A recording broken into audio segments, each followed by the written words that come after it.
Mga kaibigan, mayroon palang nakatira dito sa kabundukan ng sa pagitan ng Nasugbo, Batangas at Ternate, Cavite. May natuksasan po kaming isang komunidad. Komunidad, ibig sabihin, may pamayanan po dito. May nanirahan po dito sa bundok. Ano ba sa tingin ninyo?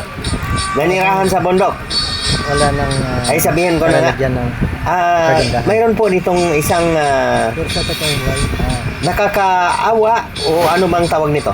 Nakakaawa ba o dapat ba nating i-rescue ang mga nakatira dito? May isa po ditong lugar na akala mo bundok na bundok pero may mga nakatira po dito. Mga unggoy po. Ayan. Para po silang nanlilimos sa mga dumaraan. Kagaya sa amin.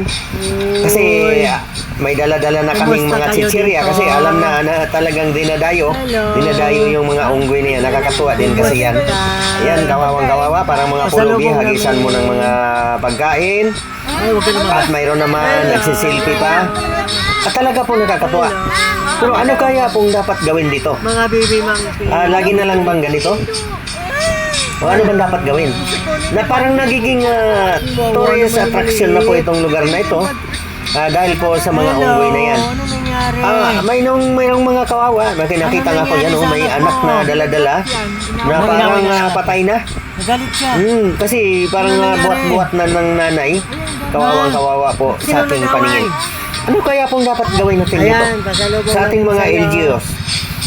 Kasi may nagsasabi dito na bawal na daw hagisan ng pagkain. Pero hindi po natin mabigilan eh. Kasi tuwan-tuwa nga po ito, lalo na sa mga kabataan pag napadaan dito. Talaga pong hindi mo maiwasan na magbigay ng pagkain. Kasi lalo na kung nagpapakit yung mga unggoy. Ayan o. Picture-picture po mga kaibigan, di ba? Ano kaya po dapat ang gagawin dito? Ganyan na lang po ba?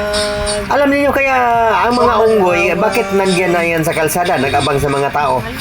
Kasi wala na po kasing makain. Ayaw ba? Wala na pong bunga ng kahoy. Hati-hati lang. Bakit kaya? Bakit na dati, dami namang bunga ng kahoy. Iba na po kasi ngayon. Polluted na po ang ating mundo. Hindi po kagaya noon na ang mga kahoy ay masigla. Maraming bunga na makakain ng mga unggoy. Ngayon, kaya nandiyan na nakabang sa kalsada eh. Yan o. Kanya-kanyang pakyut yan. Para mabigyan lang ng pagkain. Nakaabang na yan. Alam na nila yung daanan ng mga tao eh. Pagka yan paggabi na, uuwi na rin yan sila.